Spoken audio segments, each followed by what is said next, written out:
Yo, yo.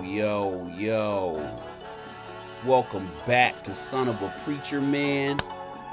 As always, I'm your host, Soap Man's in the house. Now, ladies and gentlemen, we just gonna jump right off into this thing without any prelude. So check this out. In my last episode, we talked about the fall of Absalom, David's son who tried to usurp the throne. And you know, in these videos, I always like to bring these stories to life.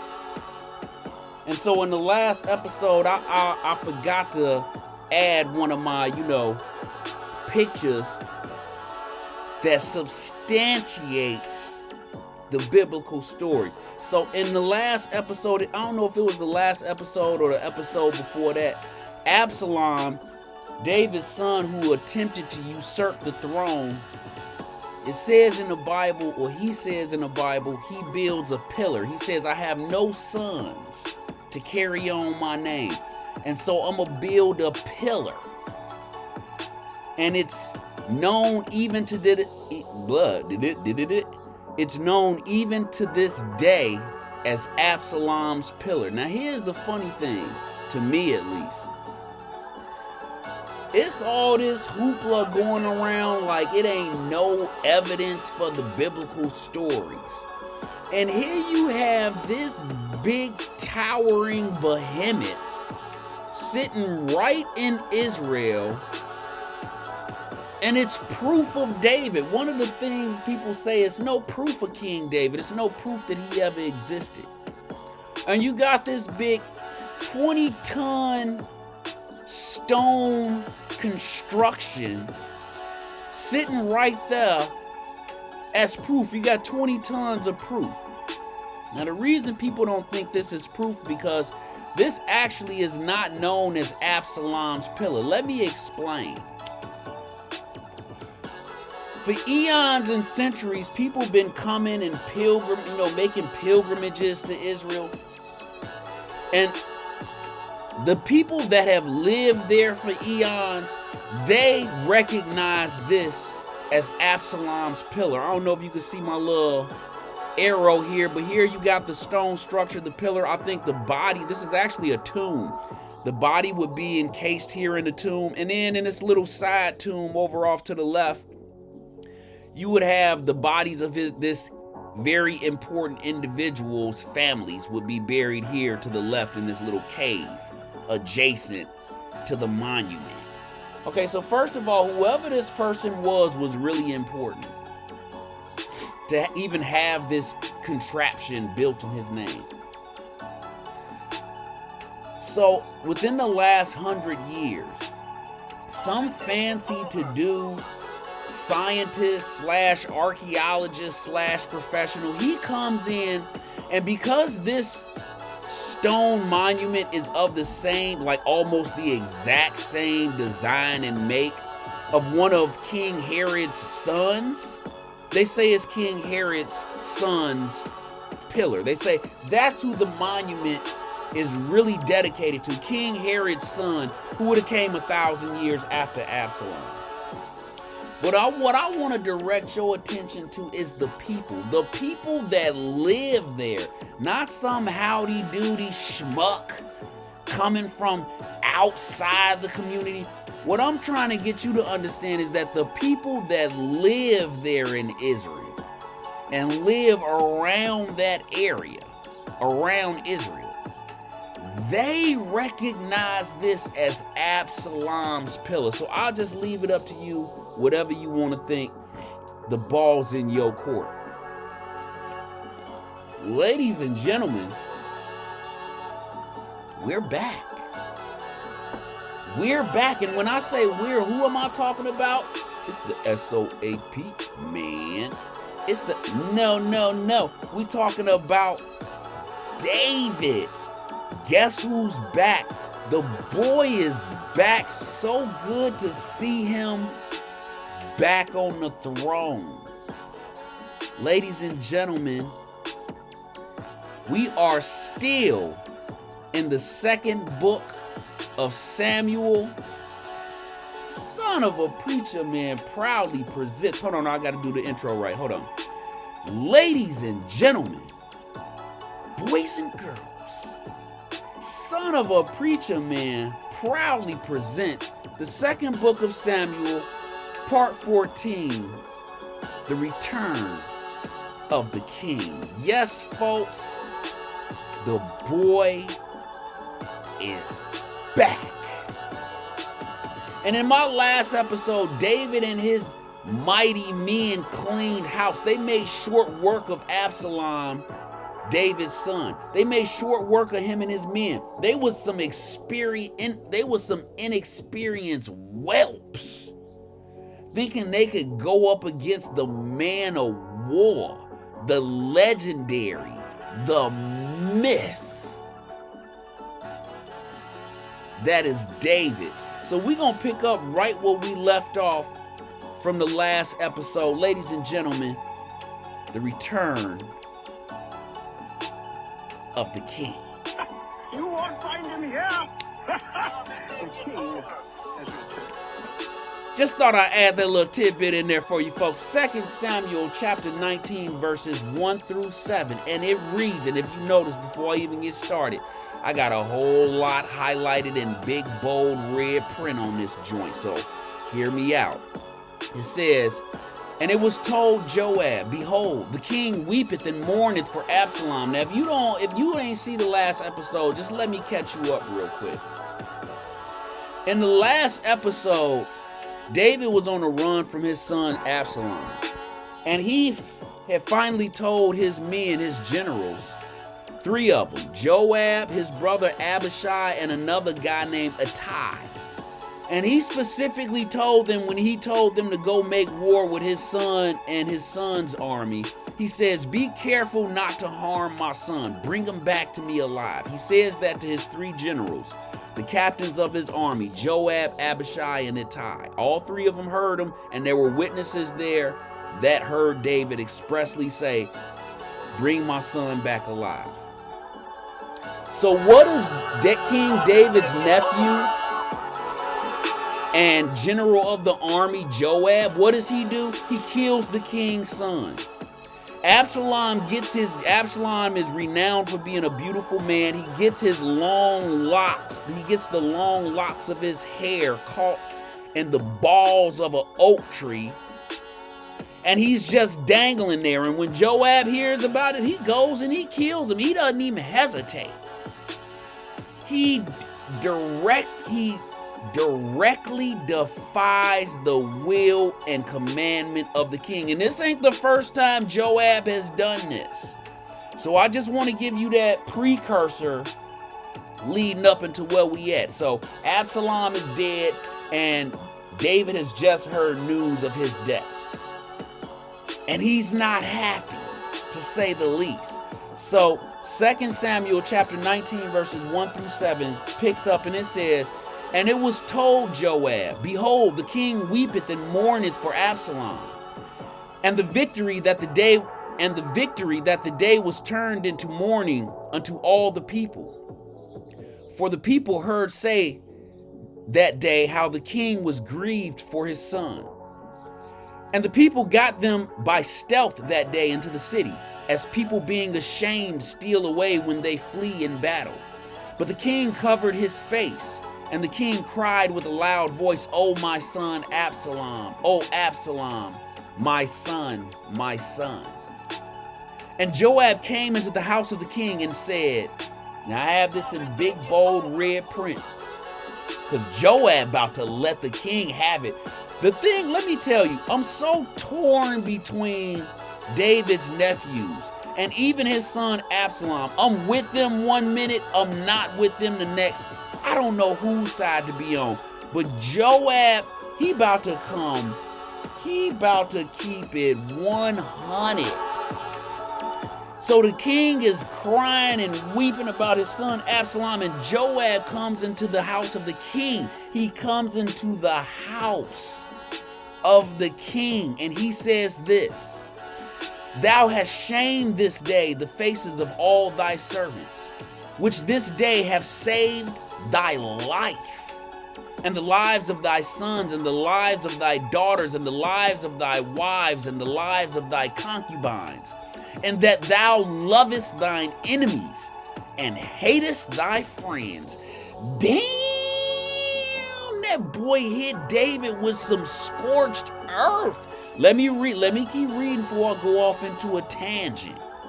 It says, for thou hast declared this day that thou regardest neither princes nor servants. For this day I perceive that if Absalom had lived, and all we had died this day, then it had well pleased thee.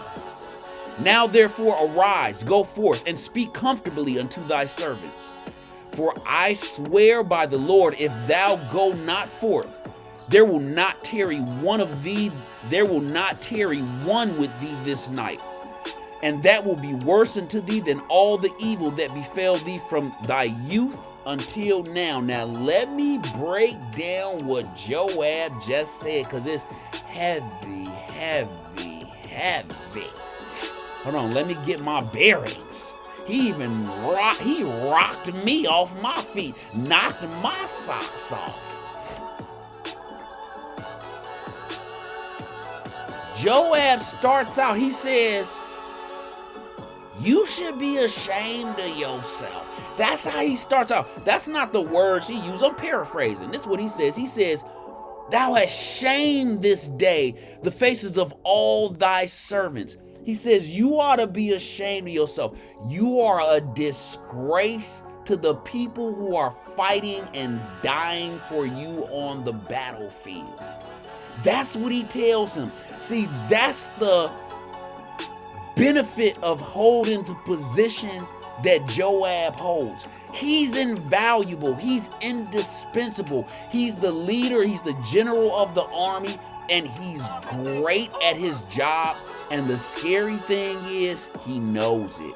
Joab tells David to his face in his house, lay the big brass Christmas balls on the table. He says, you ought to be ashamed of yourself. You've embarrassed me in front of the troops, and you've embarrassed your troops running around here crying and weeping and boo-hooing for your son, who would have killed you the first opportunity he got.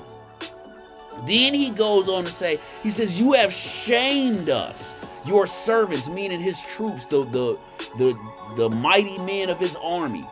He says, which this day not only saved your life, but saved the life of your whole house, your kids, your thoughts, your concubines, everything. He said, this dude was coming to kill you and your family. He says, you have shown this day that you love your enemies and hate your friends. Joab totally disrespects the king, and I agree with him. He says, for thou hast declared this day that you regard no title.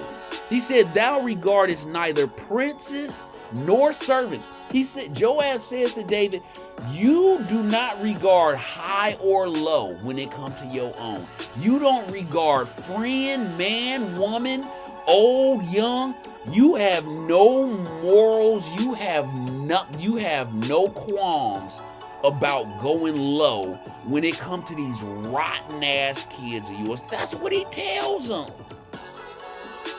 He says, for this day I perceive that if Absalom had lived and the rest of us had died, you'd be happy.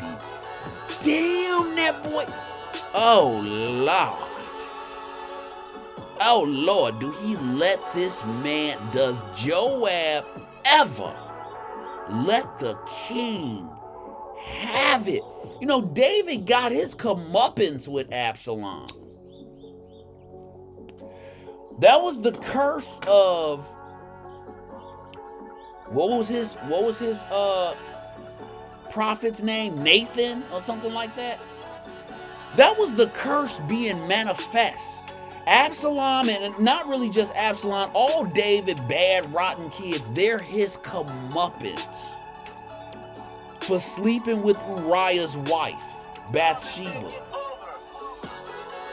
So he says, now that he, if that wasn't enough, he says, now go forth and speak nicely to your men.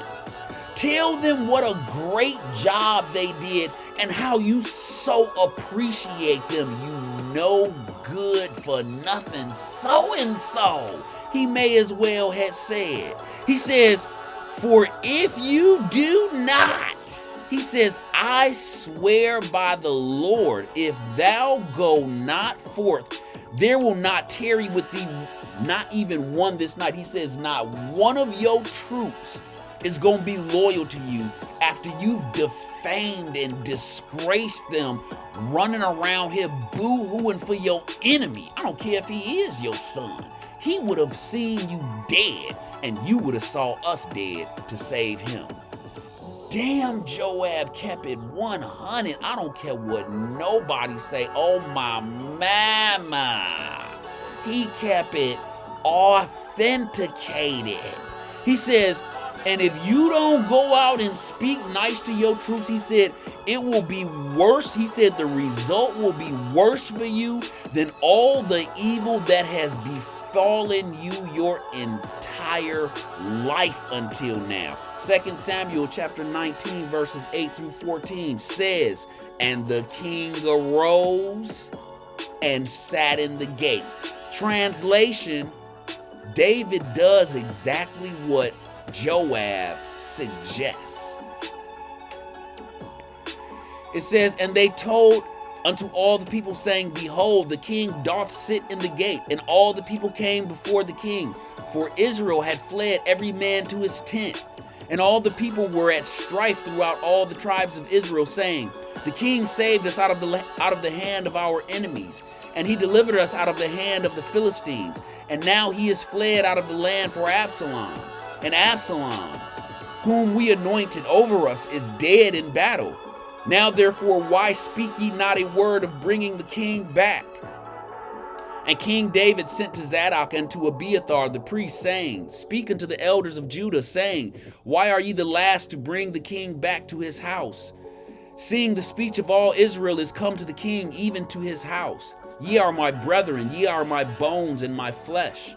Wherefore then are ye the last to bring back the king?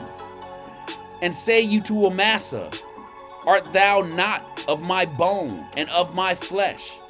And I have in big, bold, red print, God do so to me and more also, if thou be not captain of the host before me continually in the room of Joab. And he bowed the heart of all the men of Judah, even as the heart of one man, so that they sent this word into the king, return thou and all thy servants. So let me explain to you just what just happened. Let me unpack this for clarity.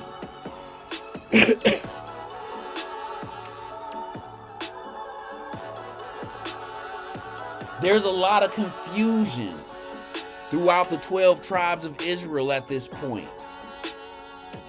Absalom tricked everyone into anointing him king. He tricked half the people into anointing him king. So when Absalom turns up dead,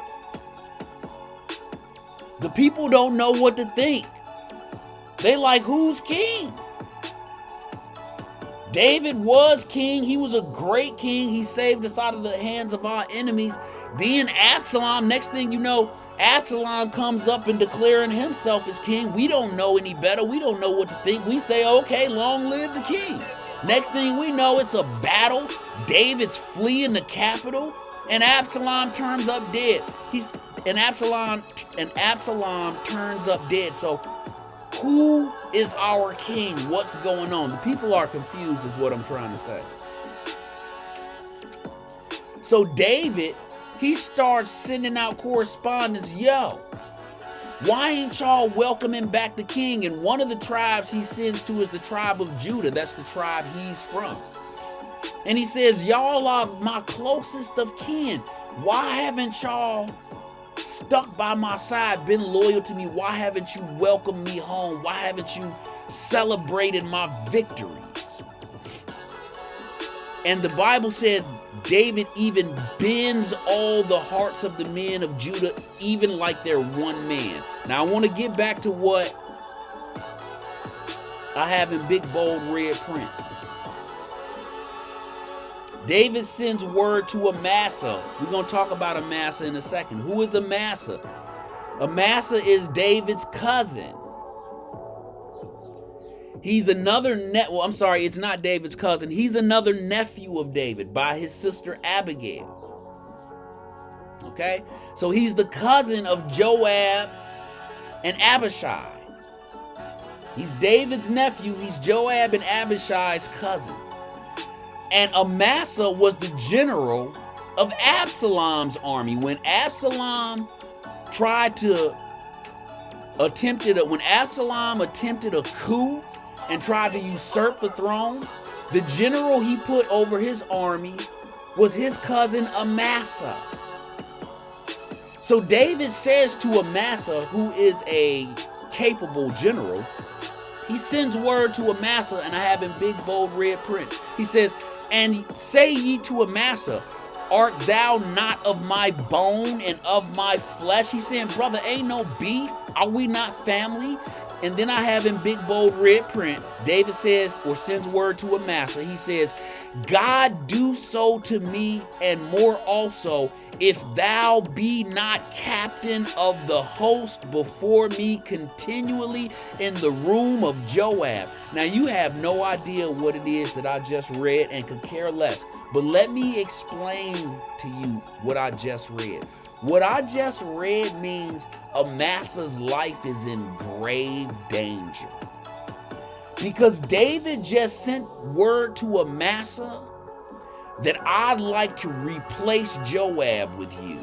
He says, God do so to me, and more also, if thou, meaning Amasa, be not captain, meaning general, of the host, meaning the army, before me continually, before the king, in the room of Joab, in the place of Joab. David just offered Amasa Joab's job.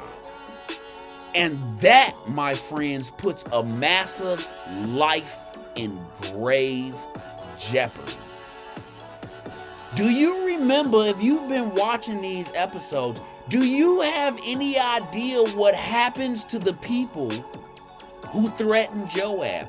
Do you have any idea how Joab treats his competition? He has a routine. He has a propensity for violence. His past haunts him.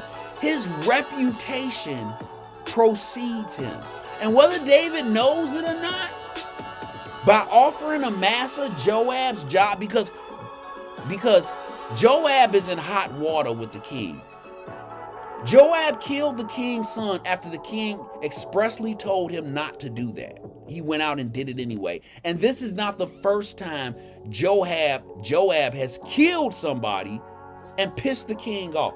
So it's safe to say Joab has fell out of favor with the king. And he knows it. I don't even know if he cares. So David offers Amasa, his other nephew, Joab's job.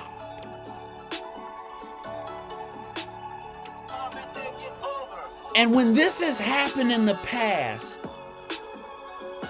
Joab's competitors in the past, his rivals, they've come up dead.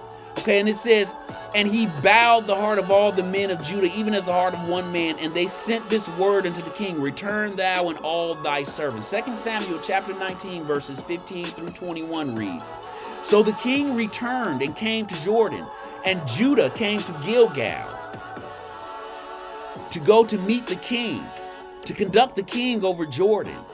And Shimei, the son of Gera, and I have this in big, bold, red print, and Shimei, the son of Gera, a Benjamite, which was of Bahurim, hasted and came down with the men of Judah to meet King David. And there were 1,000 men of Benjamin with him. So I don't know if you remember Shimei.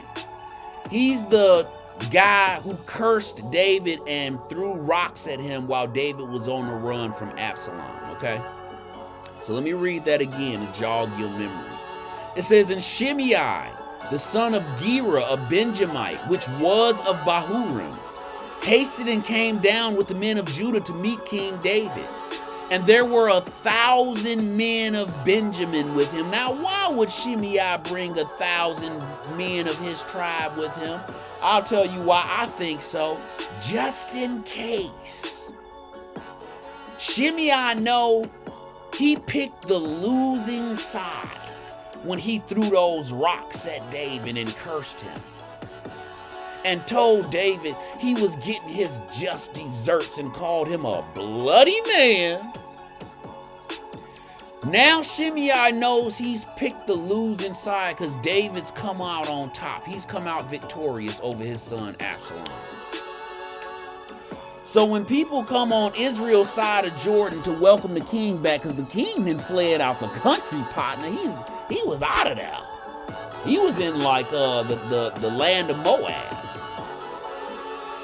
So Shimei comes to the Jordan River to welcome the king back. And he brings 1,000 of his tribesmen with him. Shimei's of the tribe of Benjamin, and he brings 1,000 Benjamites with him. And if you ask me, it's just in case. He got to fight his way, scrap his way out of there. That's what I think. It says, and there were 1,000 men of Benjamin with him, and Ziba, the servant of the house of Saul, and his 15 sons and his 20 servants went with him. And they went over Jordan before the king. And there went over a ferry boat to carry over the king's household and to do what he thought good. And Shimei, the son of Gera, fell down before the king as he was come over Jordan, and said unto the king, let not my lord impute iniquity upon me. I'm sorry, I read that wrong. He says, let not my lord impute iniquity unto me. Neither do thou remember that which thy servant did perversely the day that my lord the king went out of Jerusalem, that the king should take it to his heart. For thy servant doth know that I have sinned. Therefore, behold, I am come the first this day of the house of Joseph to go down to meet my lord the king.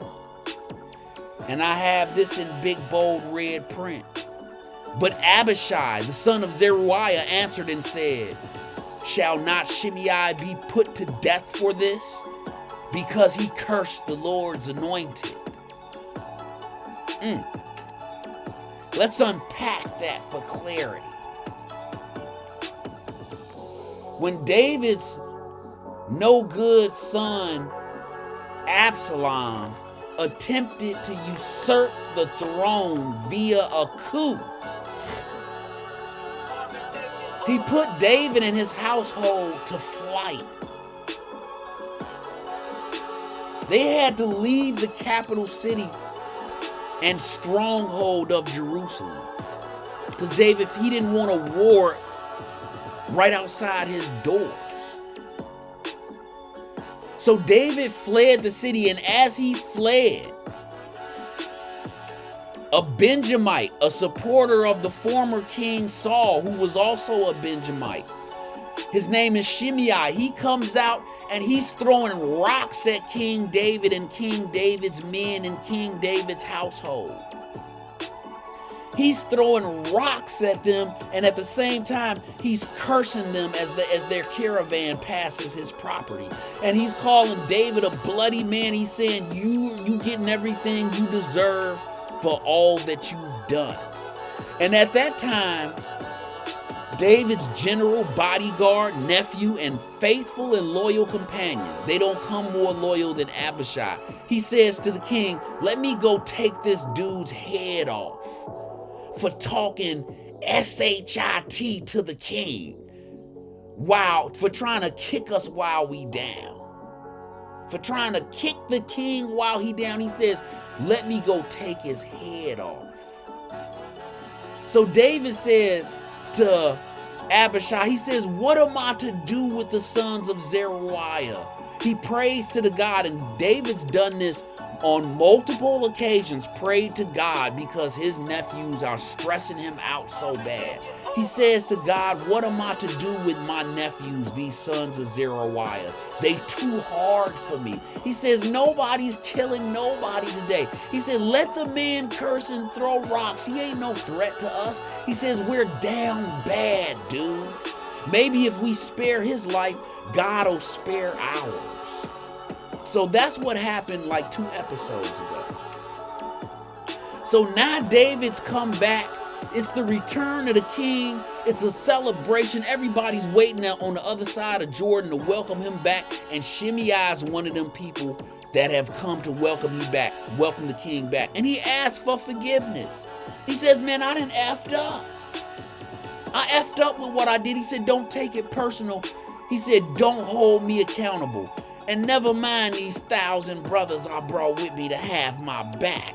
And Abishai says, is it not the law that this man be killed for what he did and for what he said and for how he showed his ass not so far back? And that's why I love Abishai. He ain't letting nothing slide on my mouth. Do y'all remember the movie Devil in a Blue Dress? In the movie Devil in a Blue Dress, Denzel Washington's character Ezekiel, his nickname was Easy. He had this friend named Mousy, okay? And Mousy was a stone cold hearted killer. Blood of ice. But he was Easy's faithful and true companion. He was just like that double-edged sword. He was a true and a good friend. But he came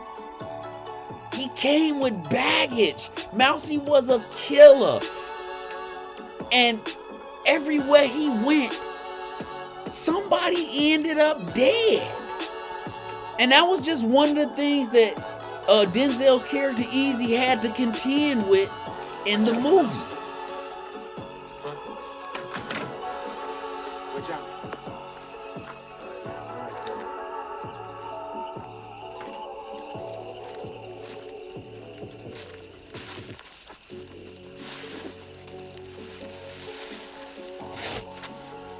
What happened? I ain't had no time to be tying him up easy. What? You just said don't shoot him, right? That's right. Well, I didn't. I choked him. What? Well, how am I gonna help you out if I'm back here fooling out with him now? Easy, look, if you ain't want to kill, why'd you leave him with me? So Abishai is that guy. I want you to understand something. Just like Denzel's friend Mousy was to him in Devil in the Blue Dress, Abishai is that guy to David. A loyal and faithful companion, an apt and deft and habile general. He is invaluable to David militarily. But Abishai and his brothers are killers. And it's good to have somebody like that on your team. It's just a fact. You need somebody with Abishai's capabilities on your team in times of war. But Abishai and his brothers are killers, and they are good at what they do. Abishai and Joab, they are like Denzel's character Easy. They're like his friend Mousy. And 2 Samuel chapter 19 verses 22 through 28 says, and David said, what have I to do with you, ye sons of Zeruiah, that ye should this day be adversaries unto me? And I have that in big bold red print because David has said this on multiple occasions.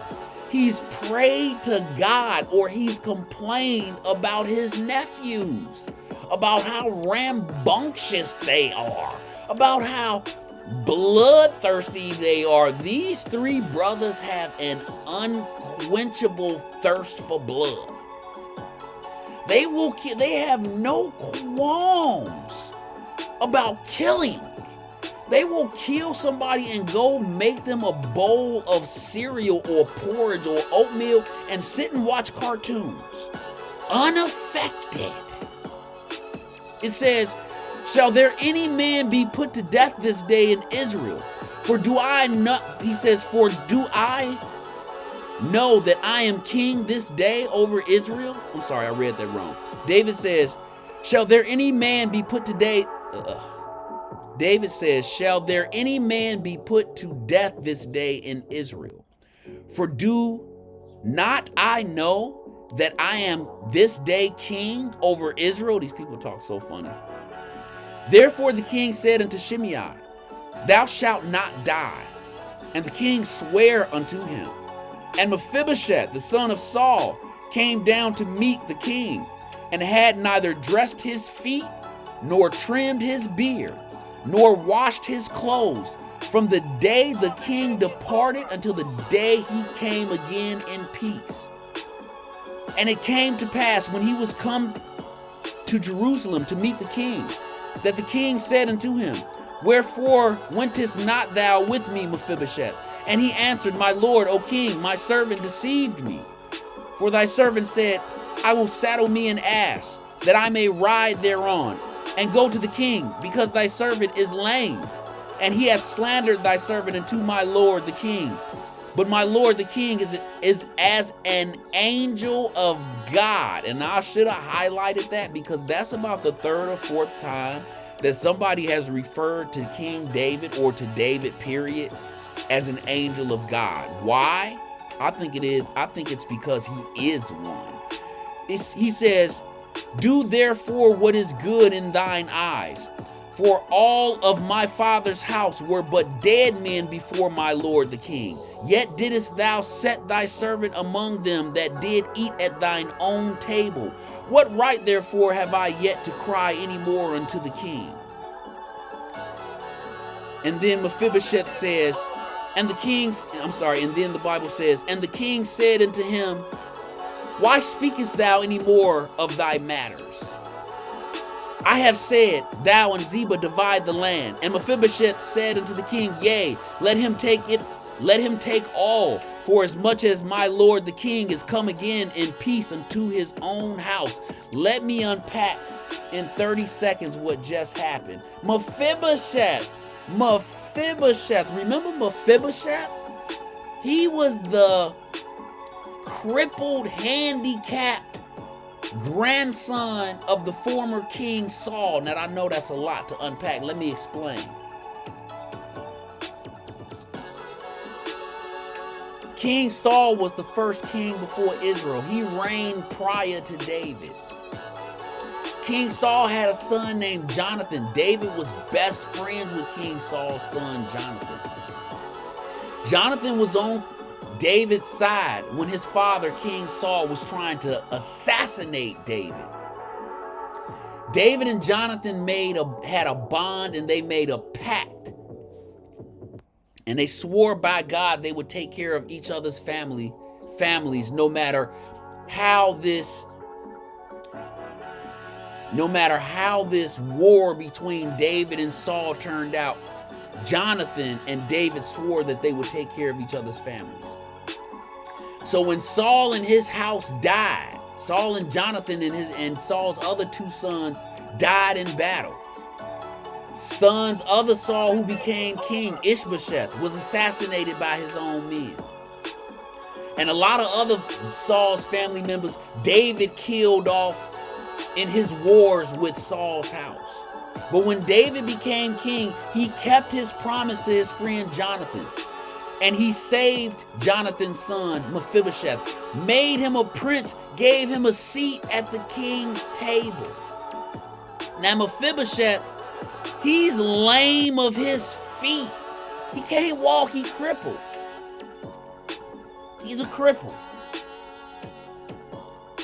And David made him a great man, gave him land, spared his life, and gave him a seat at the king's table. So when David returns, the first thing he asks Mephibosheth is, he says, Mephibosheth, where you been?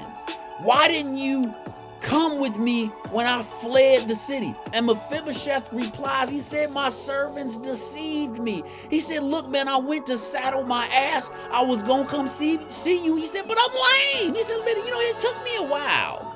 He said, man, have you seen my feet? He says, I'm lame, I'm crippled. I couldn't do it on my own.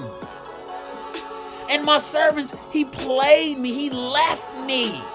He wouldn't help me. He said, man, I ain't changed my clothes. I ain't washed my behind since you left. I ain't shaved my beard. He said, man, I'd have missed you. He said, man, I know this look bad, but do to me as you want to, because you like an angel of God. He said, man, when I was down bad, my whole house was an enemy to the king. He said, and you spared my life and you set me on high, even gave me a seat at the king's table. I was eating ribs and hog maw. I was like, Zeba, pass the gravy, will you please? I couldn't even talk. My mouth was so full. I was like, good. King, man, that's my boy. King David, always been my boy.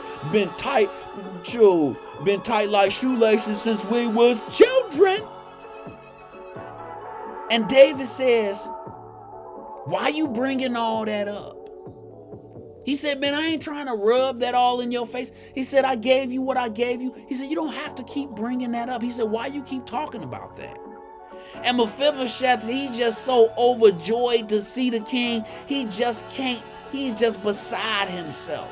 Because let me tell you, Mephibosheth then came up. He done had all kind of kids. He eating good at the king's table, getting fat. He done put on weight.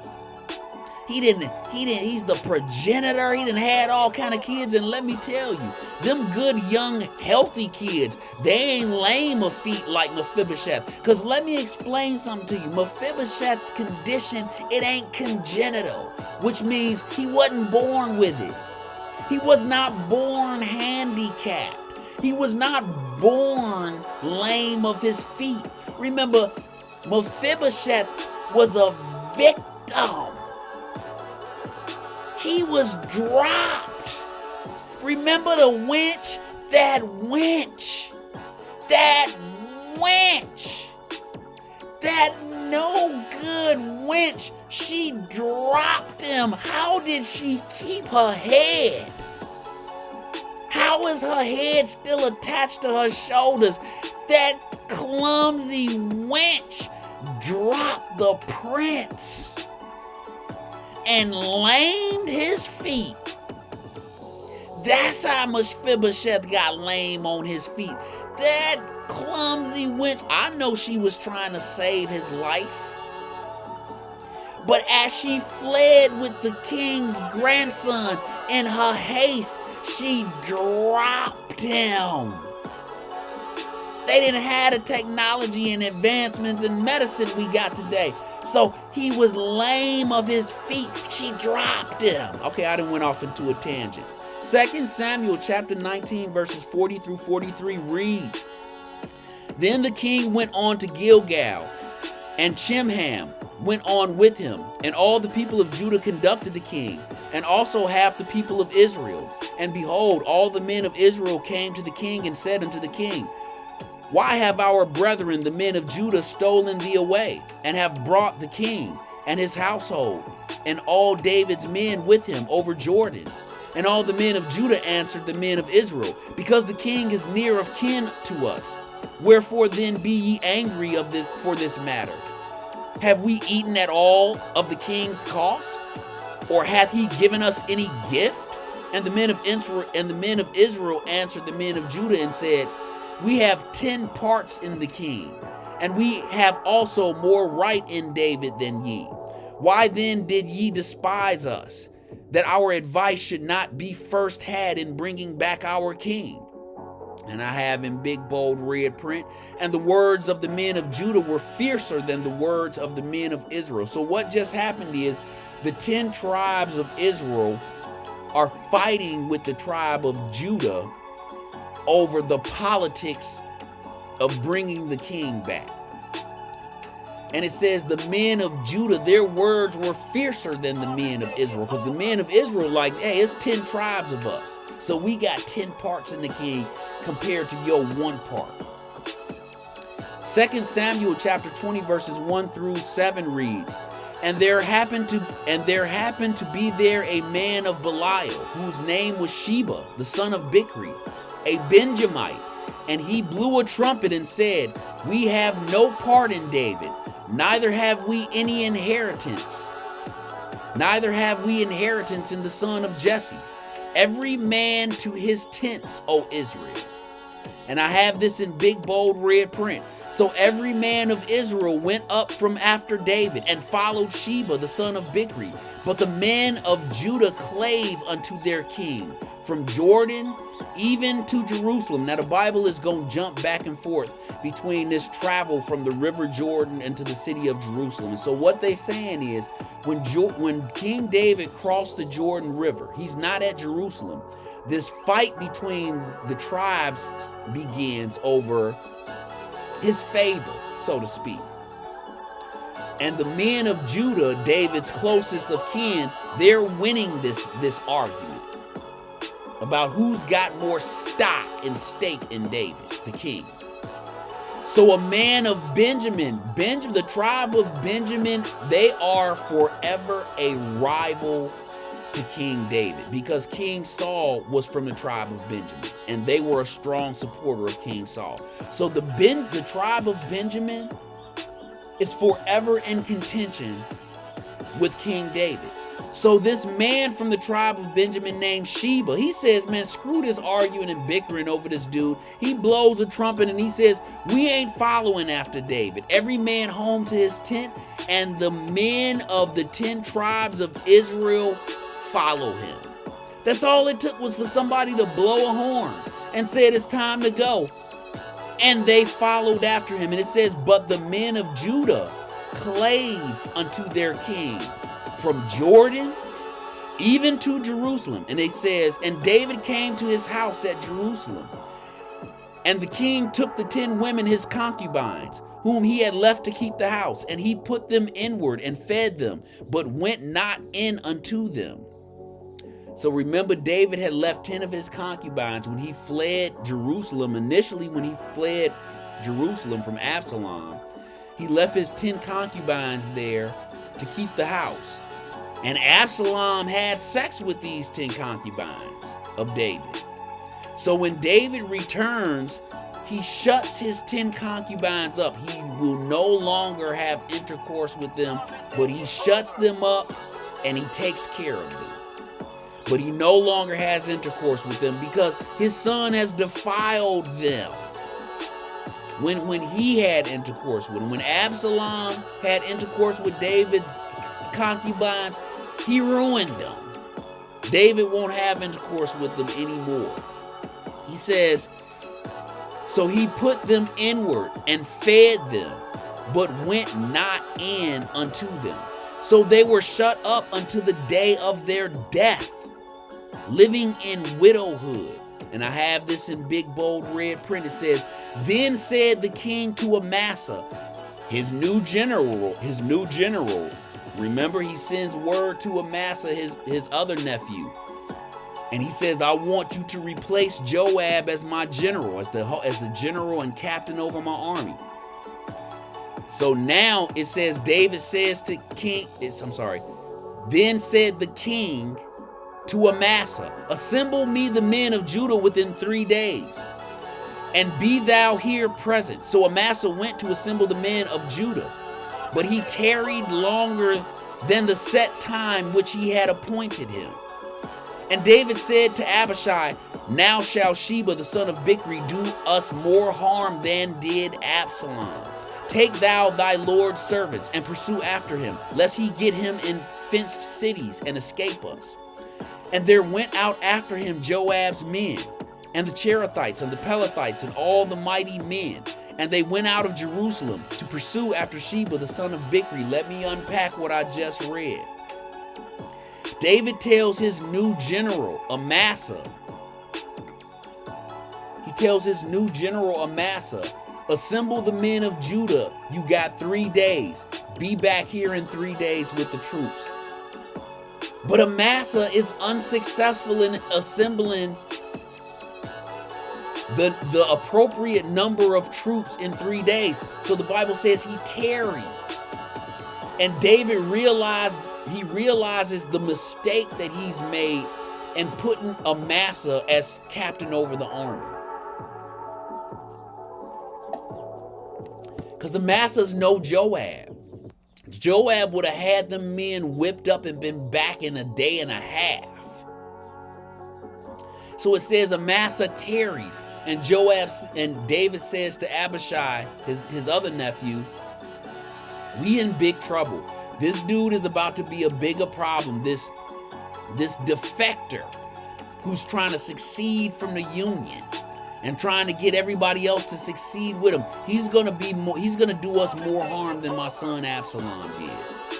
So he tells Abishai, take your men, who are Joab's men.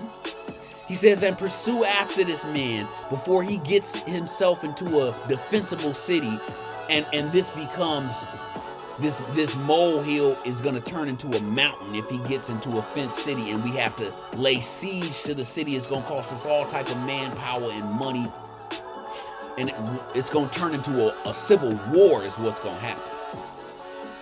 So David realizes his mistake in putting Amasa as captain over the army, and he puts Abishai and Joab back in charge. And it says Joab's men go after Sheba. Now, this is a good time to talk about the nephews of David, the sons of Zeruiah. That's David's sister, Zeruiah. Now, these 3 brothers, Abishai, Joab, and Asahel, they have caused David as much joy as they have heartache. The youngest of the 3 brothers, Asahel, also pronounced Asahel, he died. He died in David's battles with the first king of Israel, King Saul.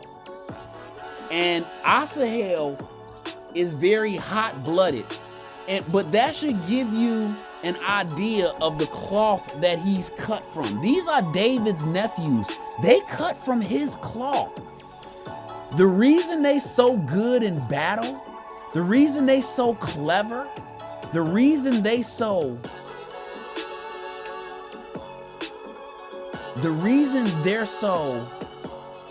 wise and good and clever in battle and sneaky and underhanded and good at what they do is because they're David's nephews. They're all cut from the same cloth.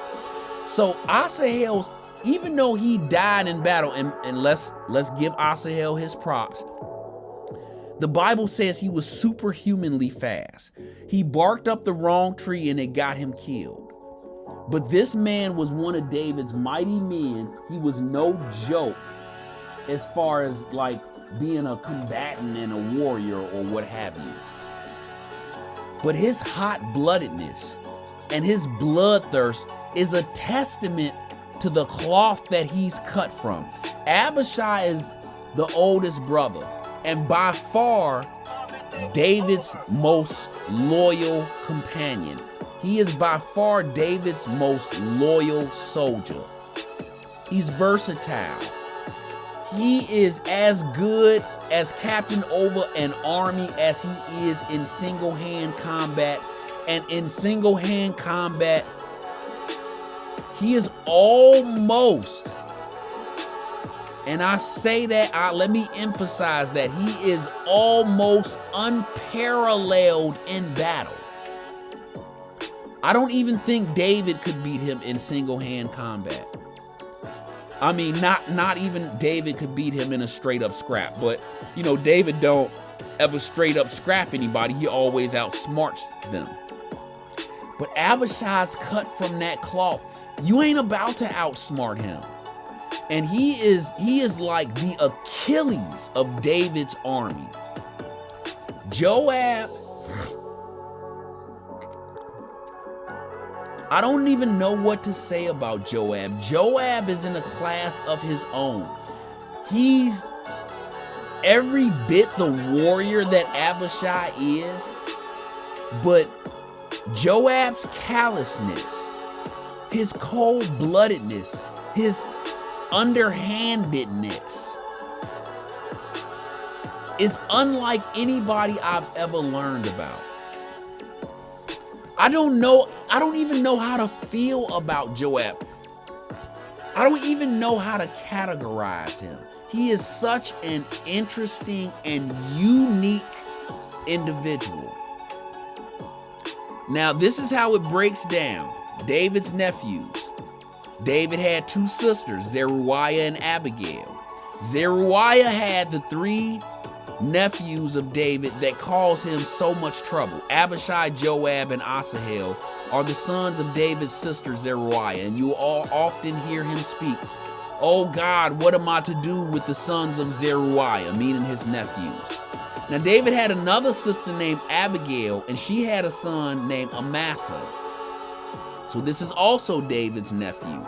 And Amasa is the cousin of Abishai, Joab, and Asahel. So we're about to introduce a couple more characters. We've introduced a couple new characters. You know, besides David and Joab, we've just introduced Amasa and this Benjamite who is the head of rebellion named Sheba. And you know, of course, this is not how these people look. These are just recreations. Don't get it twisted. And you know, don't get carried away by these images, okay?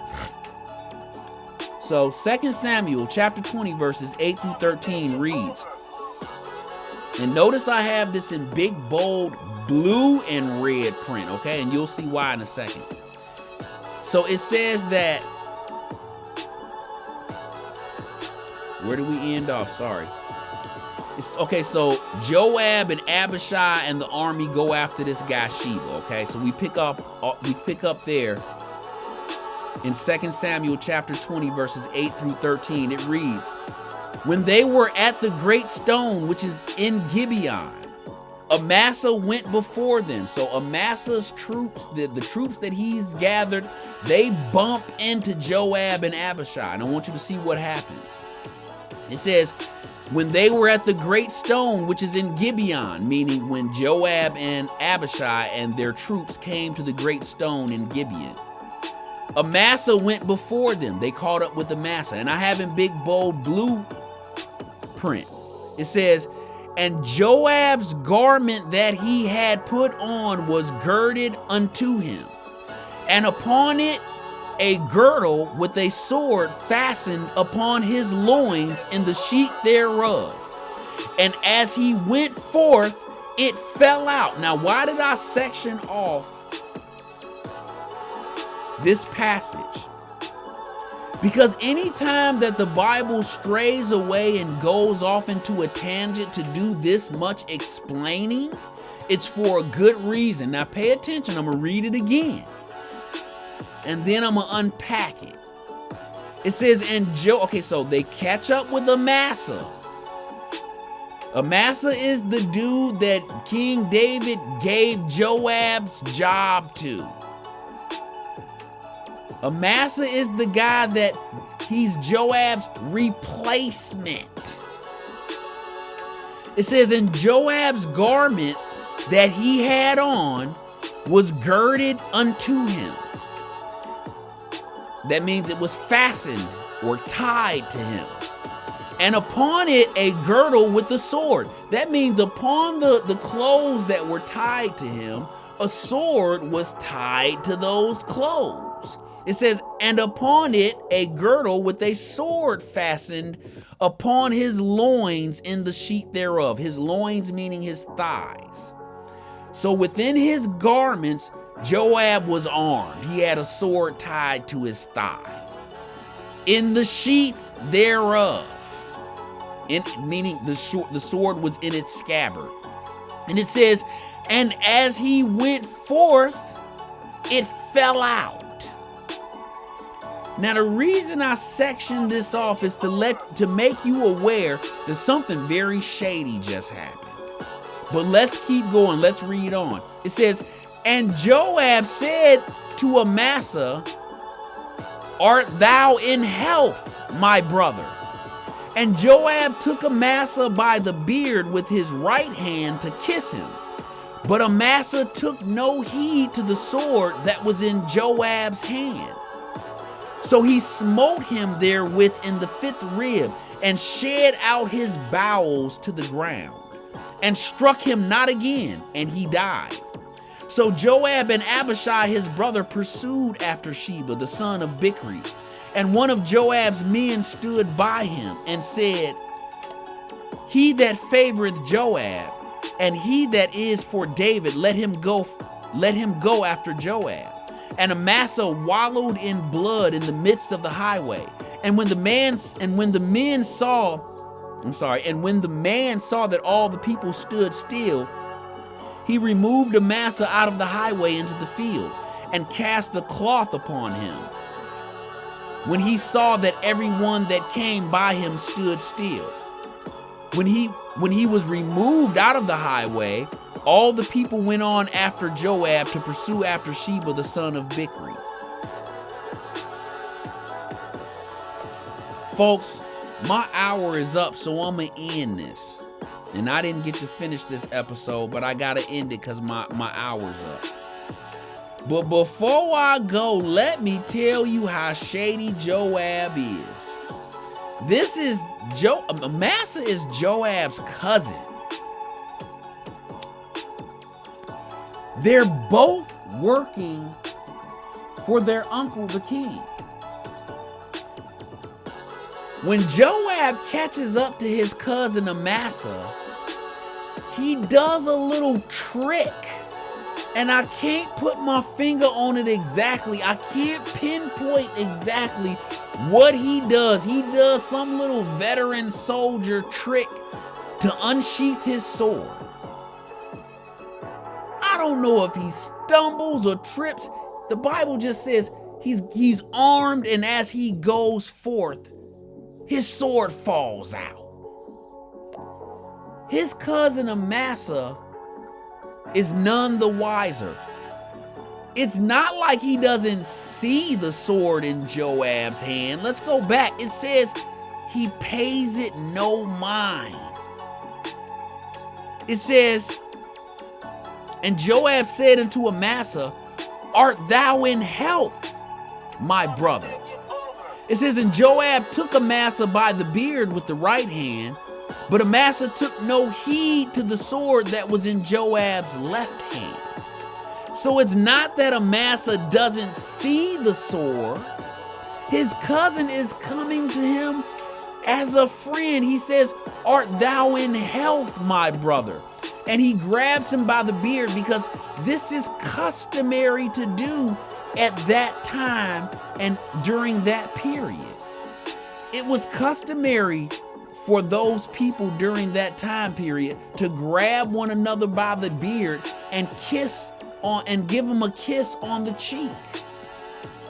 Customary, normal. It's an act of endearment. It's like me coming and high-fiving my boy. It's like two gangsters walking up doing their gang signs. So Amasa, it wasn't that he didn't see the sword. He wasn't alarmed. His guard was down, and Joab knows this and uses it to his advantage to eliminate the competition, which just happens to be his cousin. And this isn't the first time Joab has done this, and I want to make note that Abishai is present. Abishai is no angel. He's present. He's always present when Joab does his dirt. And I don't want that to escape you. Abishai is always present when Joab is doing his dirt, defying the king. He's not the hand that rocks the cradle, but he's always an eyewitness. And this murder of King David's newly appointed general, this murder by Joab at the hands of Joab, you best believe it's meant as a communication to the king. You don't replace me. I can't be replaced. I am Joab. And you just don't get to replace me. Best believe this is a shot that the king can hear. This is a shot at the king. This is a message to the king from Joab. And the message is, you won't replace me that easy. Ladies and gentlemen, we've come to the part of the episode where I thank you for joining me. If you have any comments, compliments, insults, or suggestions, please leave them in the comments section. If you want to chop it up and argue with the Soap Man, lay the gauntlet down in the comments section. If you want to flirt with the Soap Man, tell me how great and smart and brilliant I am, leave it in the comment section for all to see. With that, I'll see you next time. Same soap time, same soap channel. We out.